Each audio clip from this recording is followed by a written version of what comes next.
Hi everyone, welcome back to another episode of SYD Life. It's just Charlotte here, all by myself, but I'm going to be handing over to two incredible panels as we kick off a 2-episode long relationship series.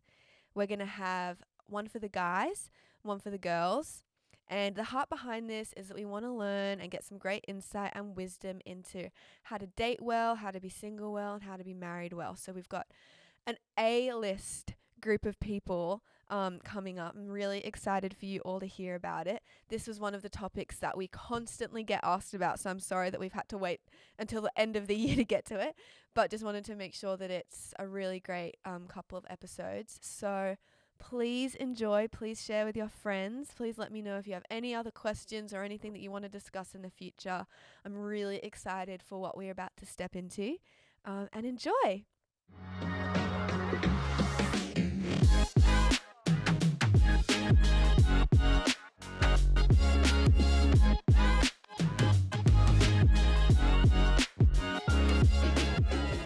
All right. Thanks, Shah. Today's going to be a fun podcast. Can't As you wait. said, we've got the lads in the studio today. So can you quickly introduce yourselves? Curtis, why don't you start? Yeah, I'm Curtis. Hello. Hello. What else would you? A little fun tidbit about A yourself. little fun tidbit. I'm really into this topic. That's actually a genuine fun tidbit for me. Good. Doing relationships and Yep. things well. Yep. Um, It's a big part of life. big part of life. Yeah, I feel like the two things that have like caused me the most frustration and anxiety in my world are around relationships, like specifically with God and Yeah. with people. Yeah. And so this is awesome. So Yep. good to be here. Good. Glad Stoked. you're here. Yeah. And Alistair. Hey, I'm Alistair. Hello. Welcome. Thank you. And a fun tidbit. Oh, a fun tidbit. Does it have to be fun? It can be. Don't give me a boring tip. What were you listening to on the way here? I was listening to my playlist of Christian death metal. Christian death metal. Yeah. In my mind, they're mutually exclusive, but so we're talking all things relationships today. And I think the fun thing is, even just as three guys, we're in very different seasons of life. Yeah. I'm married. I got a kid. I've been married for 5 years, 5.5 years. I was looking for help. Someone help me. Since 2019. I don't know. I don't know either, apparently. Got another kid on the way. So exciting. Amen. Where's your marital status? When you fill out a form. Yeah. I'm technically single according to the government, but I'm not. I'm like I'm in a lovely dating relationship. Yes. But you know how the government form is like married or single. If I were to answer that, I De have facto. to tick. Yeah. De facto or single. No, not de facto. Minor Yes. technicality, that one. Yeah. And Dating. Alistair? I am a single Pringle. Single Pringle. Yeah. Very good.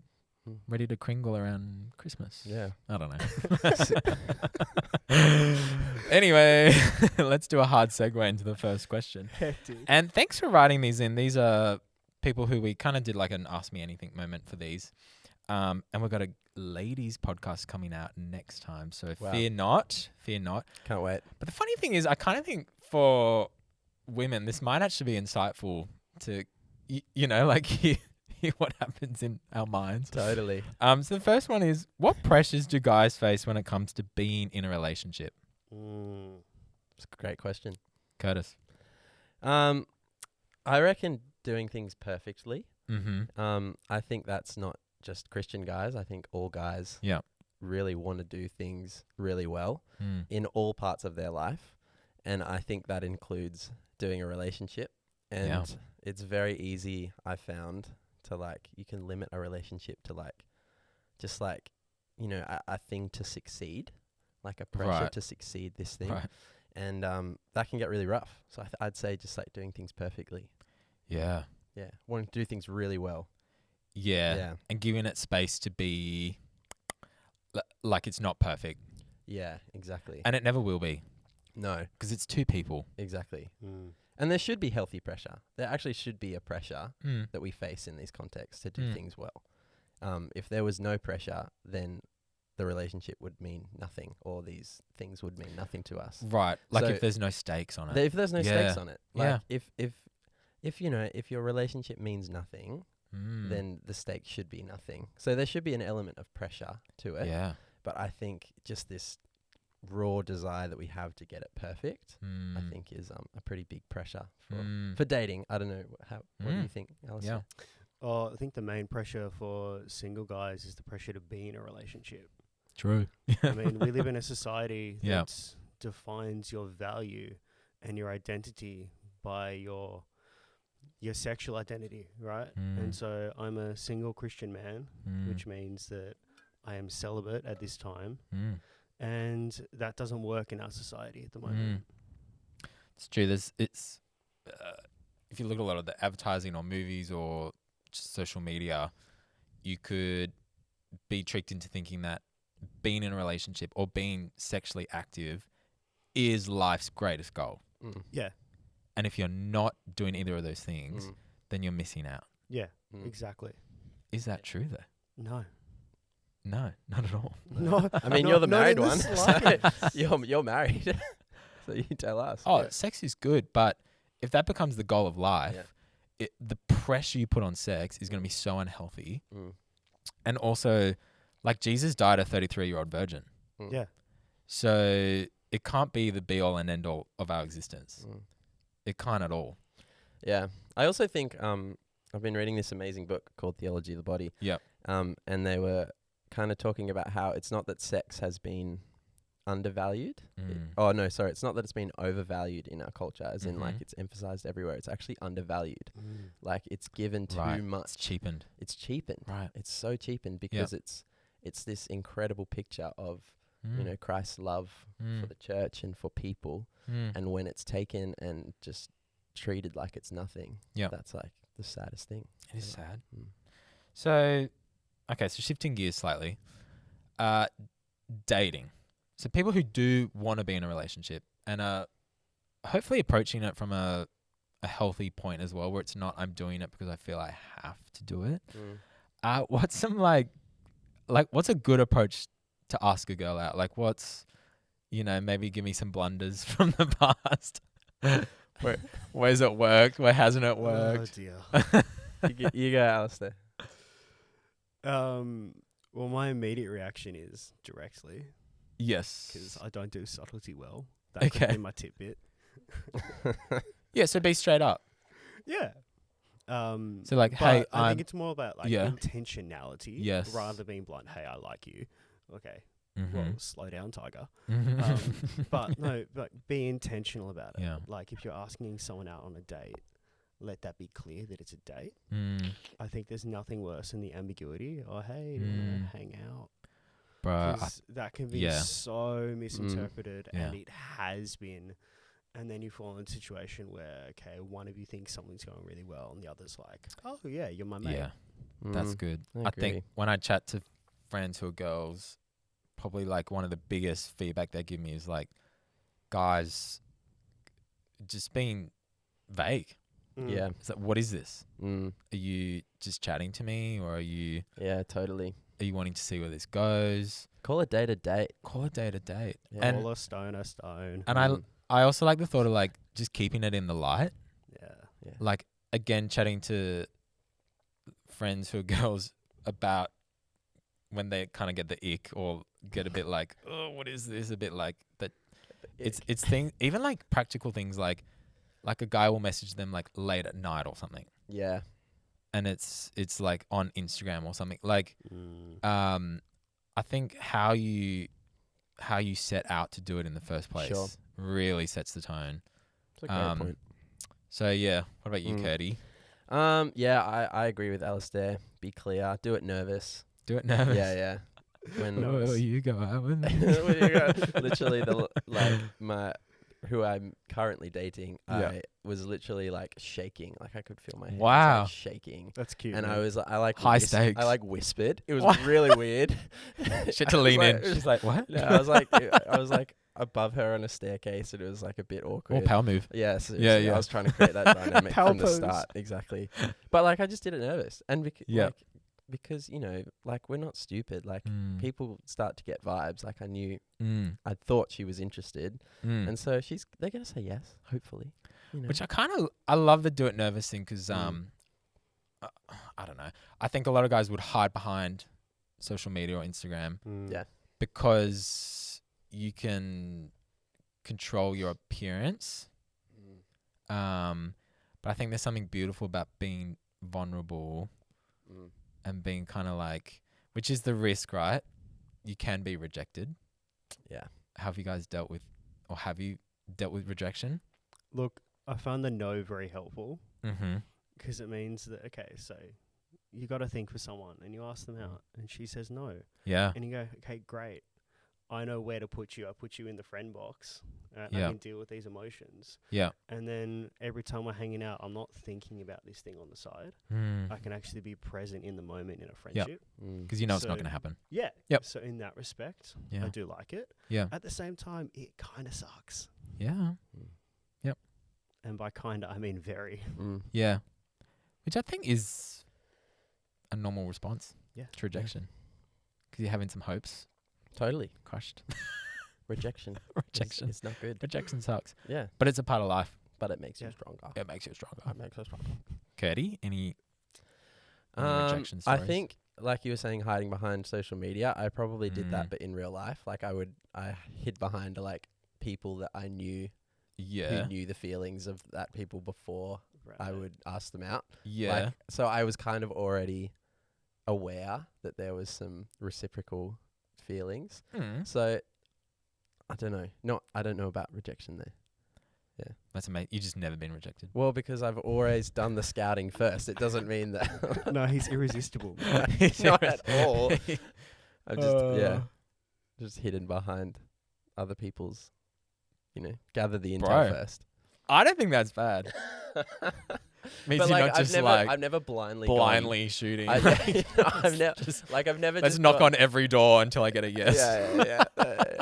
Yeah. Oh, I've never asked someone out without having Mm. like checked with their friend first.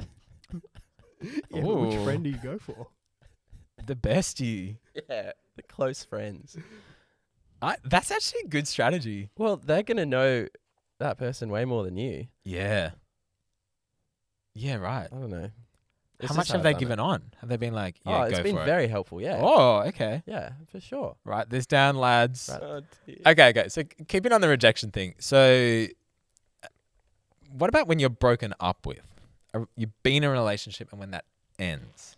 Because I think that's even harder than one that hasn't even begun, obviously. So who wants to talk into that? Has that happened to you?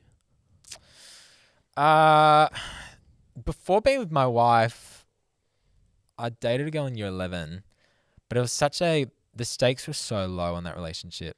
I think because, we shouldn't have even dated in the first place. You know what I mean? Yeah. I got in this place where I was like, oh, everyone's dating. I think I should just date. Sure. And then we just started dating. Mm.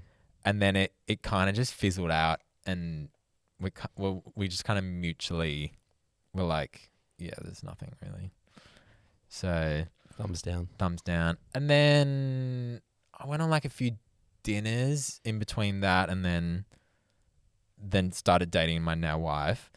And during the dinners, I was like, it's a no for me. Like, Press the X on America's Got Talent. yeah. Chair turns around. So yeah, nothing ever went super far emotionally until I started dating M, thankfully. So yeah, probably. That's nice. Yeah. No, yeah. What about you guys? Alistair. Nah, no experience. No experience with rejection. Mm. So what was the question again? Like, how have you handled being broken up with, or doing the breaking up? Yeah. I think the biggest thing is like, you're gonna want to know, like for me as a guy, like I want to know reasons. Like constantly, I want to know reasons. Like, just tell me why, and I can fix it, or I can sing about it, or I can just whatever. Yeah, closure. Yeah, closure. And Yeah. I think that's a good thing to want. Mm. But you're not the other person, Mm. and you never will be. You'll Mm. never understand fully the internal Yeah. complex nature of who they are, which is fine. So I'd say like ask for clarity, Yeah. but don't keep asking. At some point, you just move on. Yep. And you just got to. And have to accept that it's over. Yeah, have to. Bro, that's Yeah. That's maturity there. Well, it's hard. Like, Yeah. it's not hard for the person doing the breaking up either. Like, there's a level of Not empathy easy. I think you can have for people Yeah. in that situation, because it's actually quite a brave thing to break up with someone as well. And so once you get, through rejection and stuff, you can see it from that angle as well. But yeah, it's big. It's hard. It's a good point. There's probably some couples that should break up but don't have the courage to do it. Yeah. There are many reasons for that. Yeah. Where it's like, oh, you're actually not healthy for one another. And it's been a long time. It's not getting better.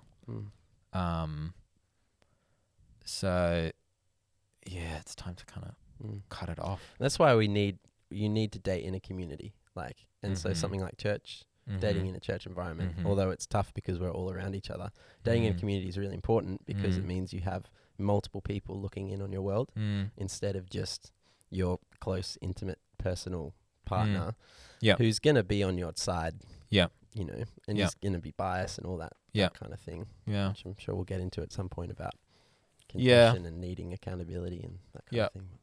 I think it's good. I think going to you, Alistair, with being a guy in your 20s, single, is there desire to be in a relationship, or you're content?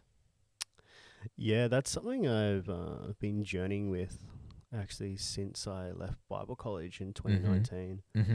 Dealing with yes, I really want this thing. Like, I really want to be a dad. But also, I'm so content with where I'm at. Yeah. And I realize that my life has a lot of advantages at the moment. Yeah. For certain things, I have a lot of freedom. Yep. And I'm able to just focus on what I'm doing at the moment. Yeah. So yeah, I am content. Yeah. But at the same time, if something were to be around the corner, I'd be thrilled. Yeah, great. Which I think is such a good place to be, hey? Oh, man. Yep. The wrestling I've done internally. Yeah. Going, okay, look, which desire is more important? Which is better? Because Paul even encourages the Corinthians, look, those of you that aren't married, I think you should stay unmarried, right? Yeah. And he indicates that, for self-control reasons and things like that. Yeah. But also, we've got to realize that that's not for everyone. Because if no one else gets married, no one gets in a relationship, human race cease to exist. Yeah. The old procreation. Yeah, the old procreation, eh? The old Genesis 4 original commandment. Yeah. I think like two things from that. I think it's great that you're in a place, because that like desperation thing, that to be thirsty to be in a relationship, I think can be a slippery slope to be approaching relationships from. Oh, it is a water slide to it, not just a slippery slope. Yes. And so to find contentment, like, what's that really the wrestle to find contentment? To be like, where there's so much pressure to be in a relationship, to be pursuing people, like... Yeah, so for me, it was a desire for perceived intimacy. So, huge. Yeah, so... The stage I'm in right now, I'm 26. A lot of my friends and people in my Connect group are either having children for the first or second time. Some are just getting married. Some just got engaged. And I'm here like, okay, cool. So I wasn't chasing after individual people, but I think internally I was chasing after what I perceived as intimacy that I wasn't receiving. Yes. Because at home alone, it's me. Right? Whereas they finish work, they go home and it's their significant other. Or it's their significant other and their child. And I think that's compounded by some of the values that we emphasize here at church, where masculinity equals fatherhood. And to a degree, that is true. Because to be a man in our community, you're a father in some way. Like, you're a father figure in the advice you give, or in the person you are in someone's life. Those are fatherly roles. Mm. But the way I was interpreting that is, okay, the way I Right. reflect fatherhood is by being a father Yeah. in the physical sense. Yeah. I Wow. think, man, I love that. So good, man. Bro, a lot of wisdom in you Yeah. guys. This is a good 26. It's 26. I heard that 27 is the male's physical peak. So we're almost there, Alistair. Well, Bro, I got to hit the gym. as a bald 29-year-old, I can confirm. Oh, brother, I'm on the It's way. downhill. I'm on the way. Look at LeBron James, though. Oh, no, we shouldn't get into sport, eh? I could talk about that for ages. Yeah, let's He's not. literally playing with the sun. It's fine. That's the next Wait, podcast. yo, you distracted me. I want to backtrack somewhere. So we talked about the message that is spoken from people who are in a power of leadership or authority, Mm. because that creates the pressures, right? Mm. So you talked about, hey, if we talk about masculinity looks like fatherhood. Mm-hmm. If we do this strict, like this equals that, that can be really unhelpful, right? Because it's not necessarily telling the whole picture, Mm-hmm. and then people can start pursuing the wrong things because the wrong picture is being painted. Yeah. So are there any other things where you think just in our society or even within the church where you think they might be in and of themselves good things, like father's a great thing, but it might be adding pressure that's not actually really from God, you know? Buying a house. Buying a house. Oh, Sydney. I mean, yeah, that the provision as a man, Mm. being body, Mm. being fit. Mm. Mm. My midlife crisis was going bald. Yeah. Is Bro, there you rock it. life after baldness? Mm. Is there? I'll let you know. You've been bald for a couple of years now. I think you're right. It's Yeah. been a steep descent. Yeah. But you can rock the beard though, so That's it. Well, I can't be an egg. Yeah. I can't rock any hair, man, on my face. Bro, you got Lord Farquaad going on. Yeah, genuinely. Yeah, you're Yeah, and I got a haircut recently as well. So anytime my hair's in front of my ears, I'm literally from Shrek 2. Did you bring in a reference one. photo? It's just Lord Farquaad. Should be the thumbnail for the podcast. Please. She's like, "What do you want today?" And you're like, "Oh, I just the brought in a Farquaad, please." screenshot." Just the Farquaad. Oh god. that's yeah. cracker. I don't really have anything to add to what you said. No, So- good. I'll carry on then. Beautiful. So,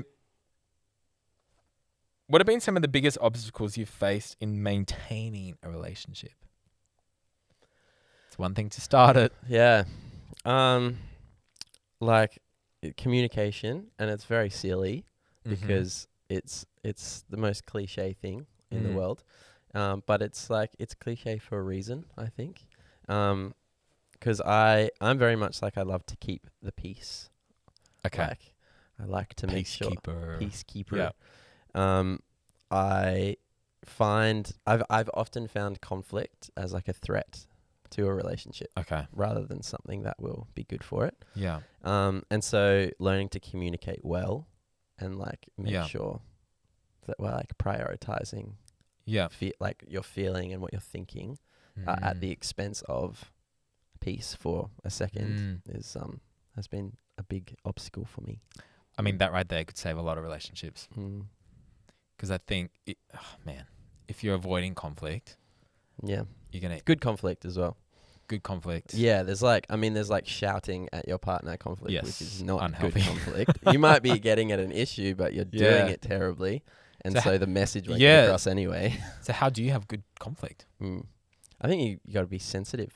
Mm-hmm. Like you have to be sensitive to what your partner Yeah. needs, loves, Yeah. desires, like has Yeah. been brought up in. Like Yeah. like you have to talk about the kind of conflict you've had growing up Right. and whether you've had conflict and what Right. it's looked like, because Right. that will actually impact how. Yeah, because if your parents Yeah. never fought or Fought fought in so front of much, you. like it's gonna. Yeah. Mm.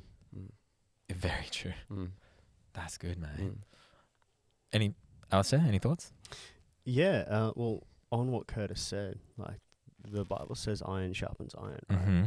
And it's like going to the gym. You can't avoid the pain all the time because then you won't grow.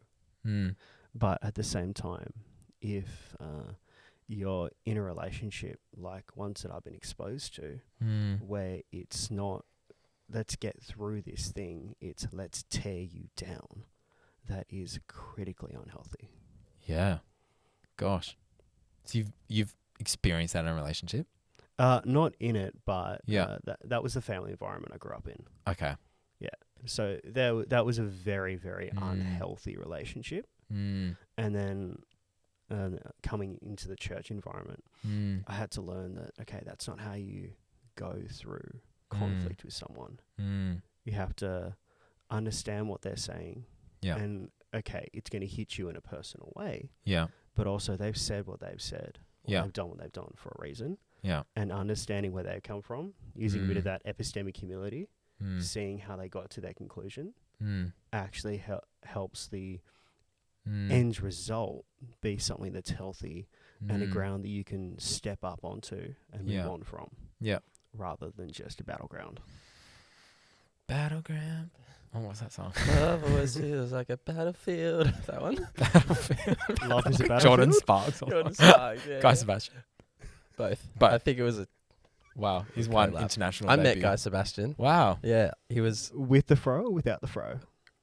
Without the fro. He was playing indoor cricket in Brookvale.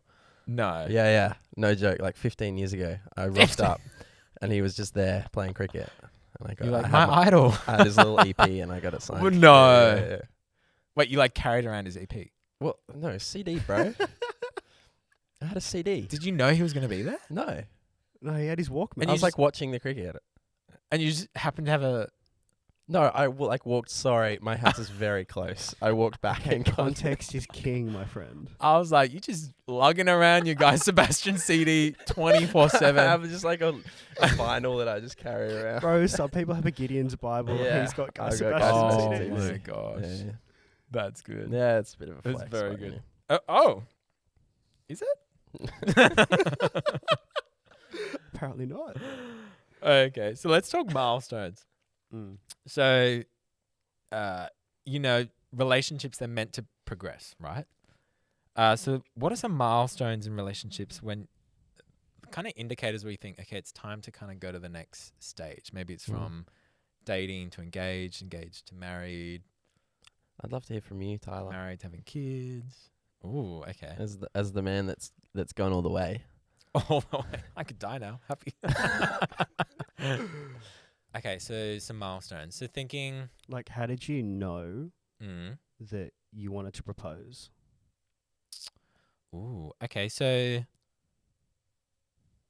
I think Em and I... We used to have dates where we would know we were going to, like, talk deep. So we wouldn't just hard launch a... Because you know when you catch someone off guard? Yeah. They might not want to be that vulnerable. You know, like, because, my personality, sometimes I need if someone just tries to get behind my walls and I'm not ready for it, I'll be like, no. So we'd have these, like, dinner dates where it's like, hey, let's just chat us and future and life. And I quickly discovered I was probably way more ready than she was. Probably like a year in, I was like, let's chat marriage. And Em was like, no. How old were you? Ooh, we started dating when I was 21. Yeah. And how old was she? Same age. We're like 4 or 5 months apart. Cool. So we ended up getting engaged after 2 years of dating. But I think the fact that I just knew she wasn't ready was good. Because if I'd like gone down one knee and completely misread where she was at, the pressure on a girl to say yes when a guy proposes is huge, right?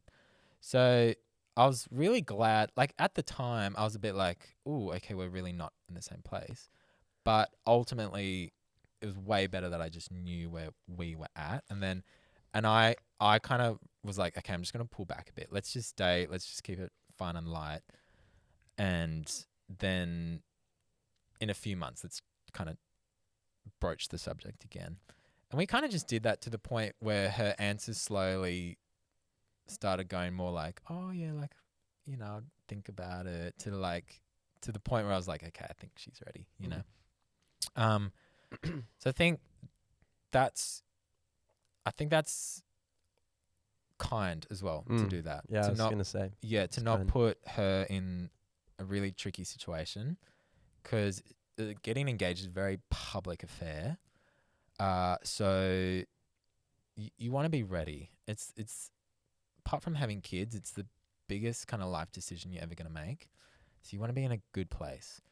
The second milestone was, I really wanted Em to know who she was saying yes to. Awesome. Yes, great point. Because Em's from Perth, so we didn't grow up together. She doesn't know, like, me before I was really like 20 kind of thing. Story for another day. We met in Hawaii when we were 11, but that's like story for another day. Mate, So predestined. oh, there we go. So she moved to At Sydney. a global conference, I bet. Yes, it was. We in the kids program. I love that. In the green room. And so, like, as you do, like, you have things that you need to tell other people about. Not everyone, but if you're going to marry someone, they need to know your flaws, your struggles, and significant things you've walked through.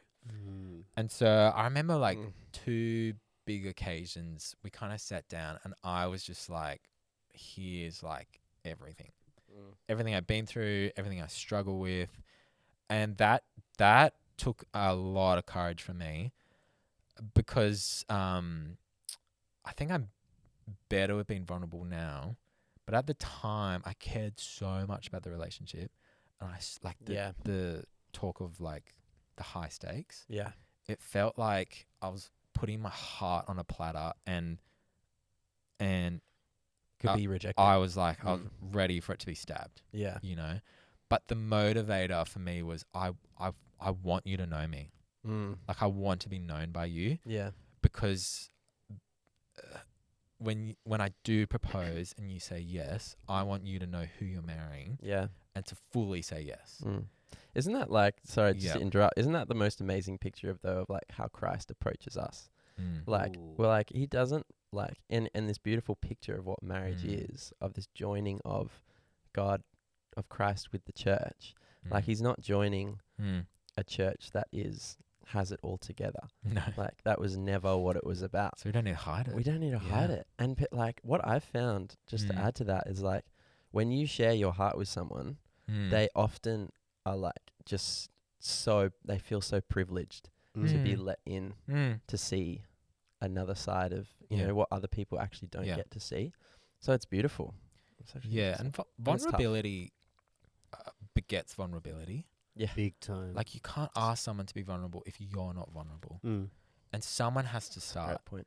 And out of that, like, she then opened up to me, and it meant it bonded us like at such an intimate level that was, you know, platonic at that stage. Yeah. But emotionally and relationally, it bonded us at such a that it was like that, like, was like it's on, let's get married. You know what I mean? And like, you realize you can cope with more than you think, and you realize your partner can cope with more than you think they can cope with as well. Like, it's vice versa. And I would say it is natural to have to process things as well.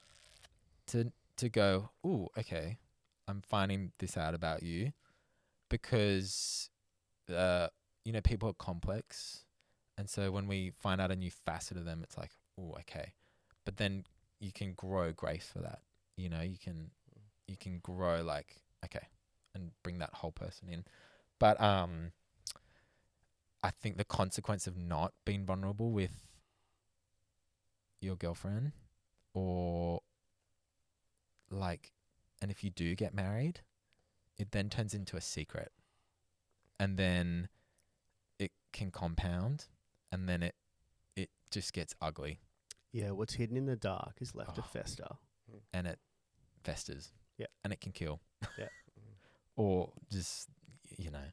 So I think that'd be my 2 biggest, like, if you're still dating and you're thinking you want to take this to marriage, before you get engaged, or definitely before you get married, like just fully open up. You will not regret it. If you already are married, do it ASAP. Like, Yeah. And it's not one conversation, is it? no, but start. Yeah. Yeah. Yeah. Please start. So yeah, that's my thoughts. And that's like a marriage context, but that's Mm. also a friendship context Oh, as yeah. well. Mm. Like, that's like Mm. vulnerability at all stages of your life. Well, that's it. Mm. Because if you don't want to get married or Mm. don't want to date, if you're single for the rest of your life, Mm. you have to have other people you're vulnerable with. Mm. Of course. And Yeah. that's why we're called to confess our sins to one Yeah. another. Mm. Because there are certain things I know in my life where I'm going, okay, I'm on this journey and I'm dealing with something.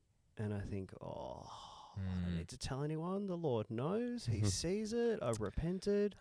Alas. But Alas. at the same time, when I have someone trusted in my life, Yeah. so probably someone who's been discipling me or Yeah. that I look up to. Yeah. And I go, hey, mate, here's something that I am either dealing with or have dealt with. Once I tell them, the yoke has been taken off my shoulders because someone else knows. Yeah. It's now in the And a light. yoke is like a burden.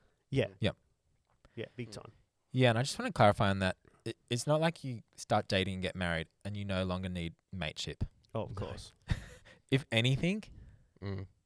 you need stronger friendships Yeah. because, like, how do I describe Because you have it? more pressure. You have more pressure, Mm. and you need the accountability to be higher. Because if you now fall, you can really hurt the person you're dating, or really hurt your marriage, your children. You guys. So on the let's kind of final question here. Yeah. On the like being vulnerable with friends, staying accountable. I think a big one for guys is just the area of lust, Yeah. and it's very normal. God created us as sexual beings, so to have sexual attraction is a normal thing. However, when it becomes lustful, so I'll define lust as you're sexually desiring something that you cannot have. Sure. You know, it's unhealthy. Mm. And it's about selfish gain. It's not about love. Exactly. How have you guys navigated, just as a guy, single guy, dating, married, lust does not go away when you get married. How have you navigated kind of managed it, really? Curtis. Yeah.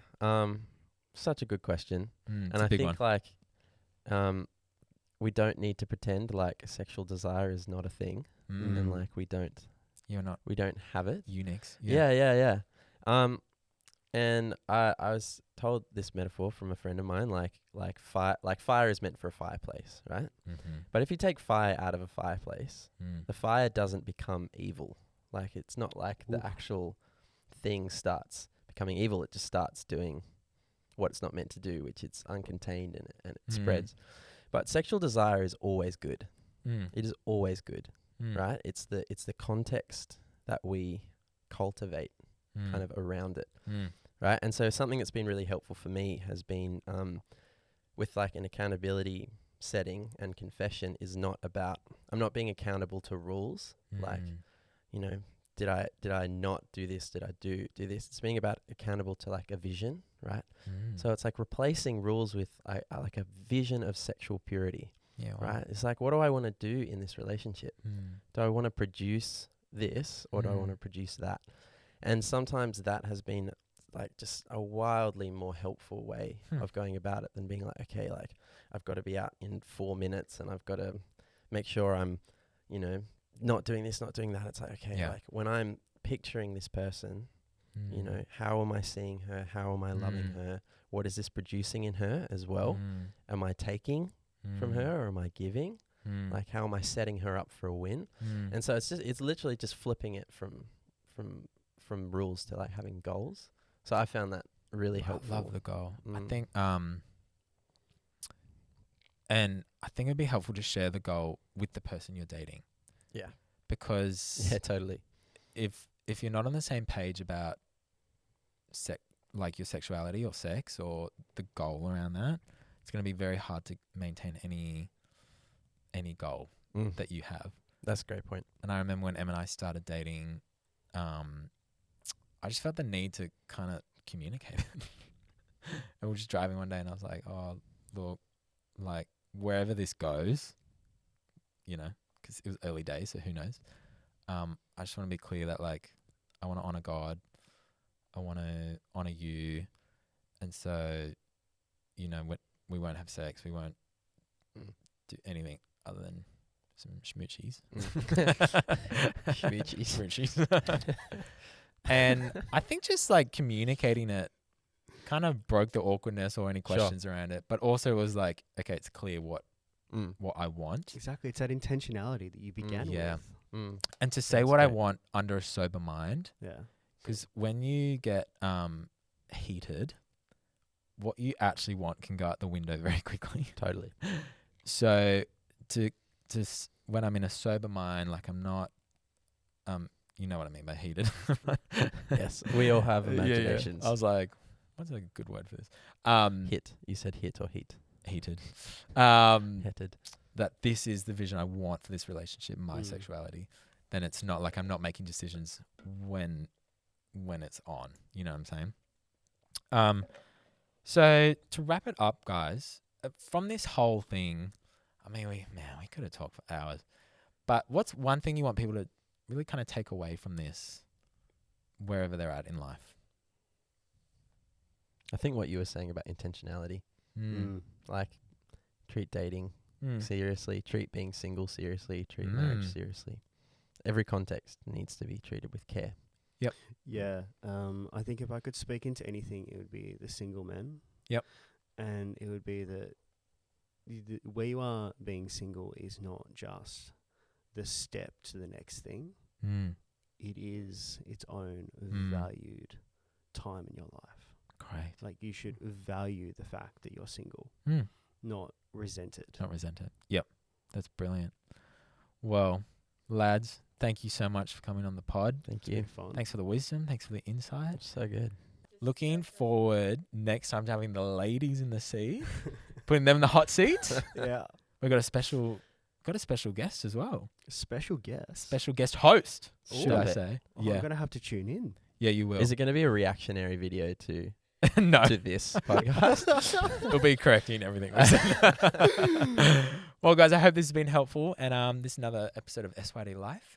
And we'll catch you next time. See ya. This podcast is produced by C3 SYD Church. We exist to know Jesus, find community, and discover purpose. For information, head to c3syd.church, and for more content, go to @sydlife.podcast. Help us reach more people in Sydney by sharing this episode with a friend. See you next time.